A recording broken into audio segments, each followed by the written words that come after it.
Single and sabotaging yourself, her dating story is a must watch. Have you ever felt like you're just running in circles in love life?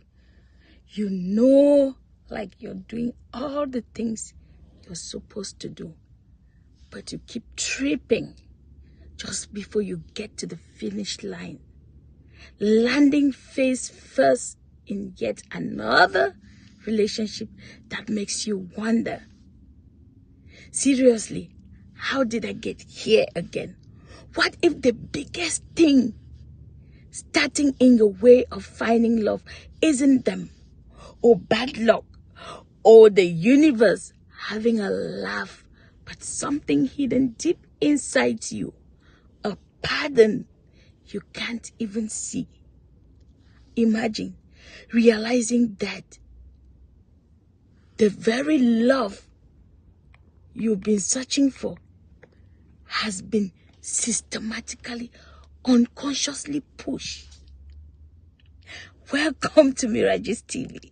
If this is your first time here, on this we talk about relationship, the tips, what we can do to make our relationship get better. I hope you guys love it. Yes. How is everybody doing?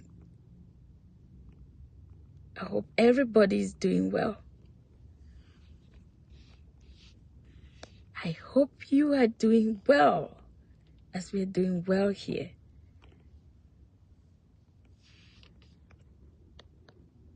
So, here, let's think about what we're gonna do, the setup, the endless. So we're gonna share some stories. You know, I like talking about story. So this is Maya's story.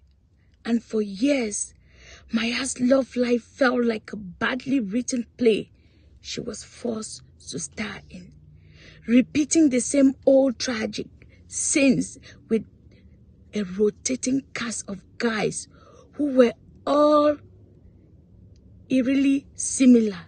She was smart, vibrant, had a career she loved, a great group of friends, and she genuinely wanted a deep, meaningful connection.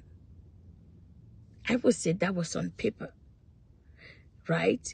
In reality, chronically single, or worse, tangled up in these short-lived things that would fizzle out, leaving her feeling more gloomy each time. Yeah, Maya was really struggling. She always go for the wrong men. Are you that person who always goes for the wrong men or for the wrong women? She meets someone new.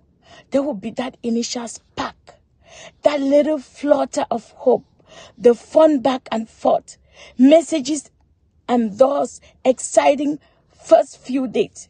He would seem charming, attentive, actually interested, and Maya, just longing for that connection, would dive in, heart wide open. But like clockwork, the pattern would start. Sometimes it was a slow fade. Texts got less frequent.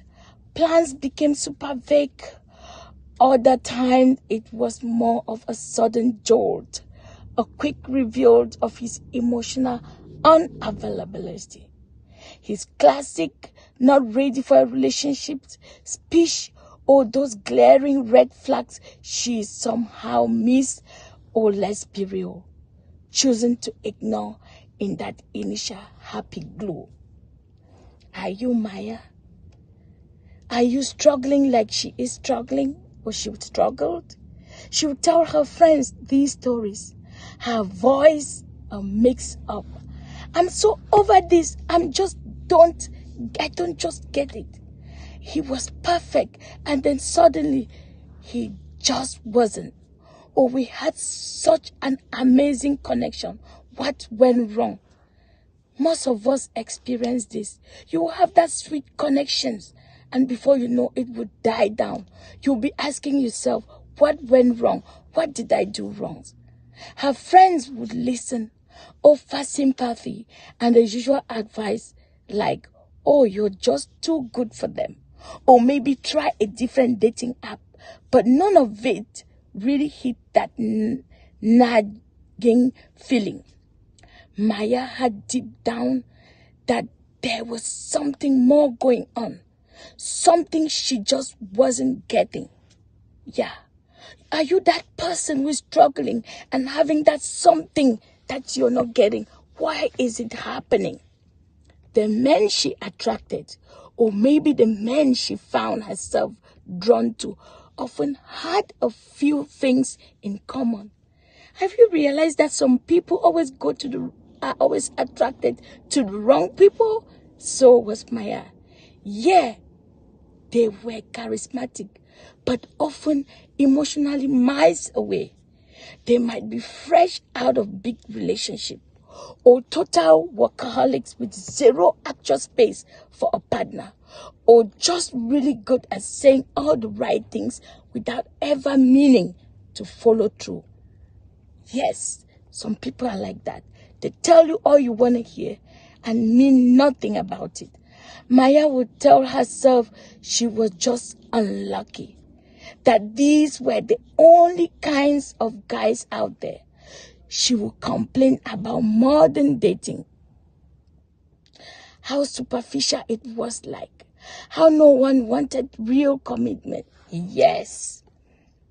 Are you that person out there where you think nobody wants you, where you think that you're not good at dating, or where you think you're not good to be married, or when you think you chose the wrong partner in marriage? Just like Maya, she truly yearned for a partnership built on trust, mutual respect, and that deep intimacy. She could picture it so clearly. The comfortable silencing, the shared laugh, that feeling of being truly seen and accepted. Yet, every failed attempt felt like another brick in the wall she was accidentally building around her heart. It wasn't like she was just a passive victim here, even though it often felt that way. She was an active player, choosing who to talk to, who to give her time and emotions to. But why did her choices always lead to same painful ending? Ask yourself this question: why are my choices always leading to painful ending? She was absolutely drained by emotional roller coaster, the constant cycle of hope and letdown. Sometimes she would take breaks from dating, telling herself it was to focus on me, but she wasn't focusing on her. But the truth was, she was just tired. She wanted love, but trying to find it had become this source of major anxiety and sadness. Those first dates felt like job interviews. She was trying too hard, picking apart every little details and completely losing any chance of just naturally getting to know someone. Are you that person struggling like Maya, just doing the wrong things at the wrong time, putting too much effort and energy where you have to just be calm and be yourself? She didn't realize that the problem wasn't just about who she was attracted, but who she was being around. These men and the subconscious signals she was sending out and picking up on. The common thread in all her dating disaster she was slowly starting to see was her. But what exactly was she doing wrong? The answer was still a mystery, buried under layers of good intentions and growing feelings that it was all pretty pointless. Are you Maya? Are you experiencing things like Maya? Are you wondering and saying maybe it's from your family or your enemies, not knowing where this is coming from? But Maya got to realize or discover the uncomfortable truth. What was the uncomfortable truth? Maya's breaking point wasn't some big dramatic blow up, but more of a quiet implosion. After another promising connection just dissolved into a confusing mess of mixed signals and eventually ghosting, she found herself sitting alone in her apartment. The silence just made her feel even more desolate. It wasn't just about losing this potential relationship. It was the crunching weight of all the ones before, the unbearable sameness of it all.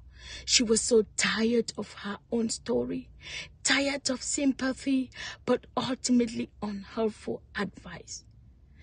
Tired of feeling like a failure in this one really important part of her life. That week, she booked her first appointment with a therapist, Dr. Evans. When you have a problem, just like Maya, remember to book an appointment to seek help. She thought about it before, but always brush it off. I'm not broken, she told herself. I just have bad luck with men. But this time, that bad luck excuse felt pretty thin, almost see-through.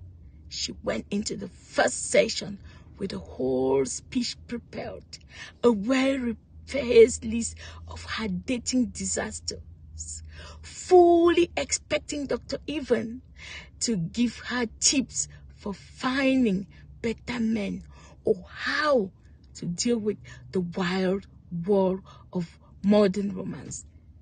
That's how I was surprised too when I went for my therapist. You will be surprised the kind of question they ask you. You will be surprised the things they would tell you, the things you least expected. Instead, Dr. Even just listened patiently, nodding now and then, her gaze really perceptive, and then she gently started to turn the focus inward. She didn't ask much about the men Maya dated. Not at first. She asked about Maya, about her childhood, her relationship with her parents, her earliest experiences with love and connection, her fears, her deepest belief about herself and what she thought she deserved. Have you asked yourself some questions? What were your relationships? Look deep into your problem.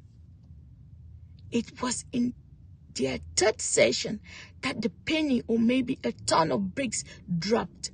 Maya was telling the story yet again of a recent dating flameout, really stressing how the guy had pursued her so hard at first, only to pull away when things started to feel a bit more serious.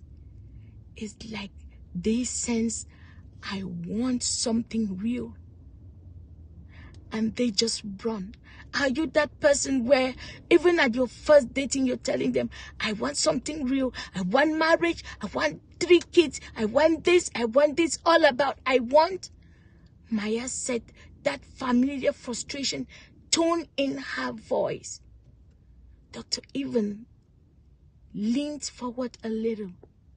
Maya, she said, her voice calm but firm. I want you to consider something.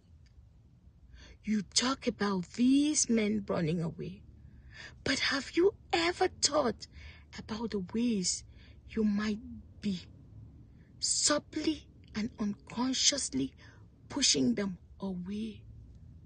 Or maybe, more accurately, choosing men who are pretty much guaranteed to leave? So you end up fulfilling a script you've unknowingly written for yourself. This kind of struck Maya like thunder. She stood aback. Maya stared at her, speechless for a moment, pushing them away. Her, the one who craved connection, who gave so much, who tried so damn hard.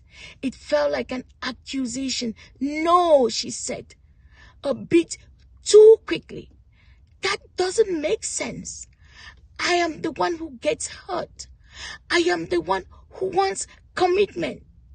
I am the one who wants connection. Are you the one who wants marriage? Are you the one who wants a relationship? Dr. Evans didn't argue. Instead, she started to guide Maya through her own stories, pointing out these almost invisible threads, subtle patterns Maya had never consciously noticed. There was the way Maya consistently overlooked early warning signs, like the guy who literally said he wasn't looking for anything serious, yet she chased him, hoping she could change his mind. The way she often poured her energy into the men who were emotionally unavailable, finding this weird comfort in that familiar feeling of longing and never quite getting there. The way she downplayed her own needs, terrified of seeming too demanding too much. Are you that person who is expecting that when you meet somebody, they should be dancing to your tune, just checking the box that you have a list for? That was Maya for us. And then came the heart of it, a deep-seated subconscious fear of re-intimacy, a fear of being truly seen, and then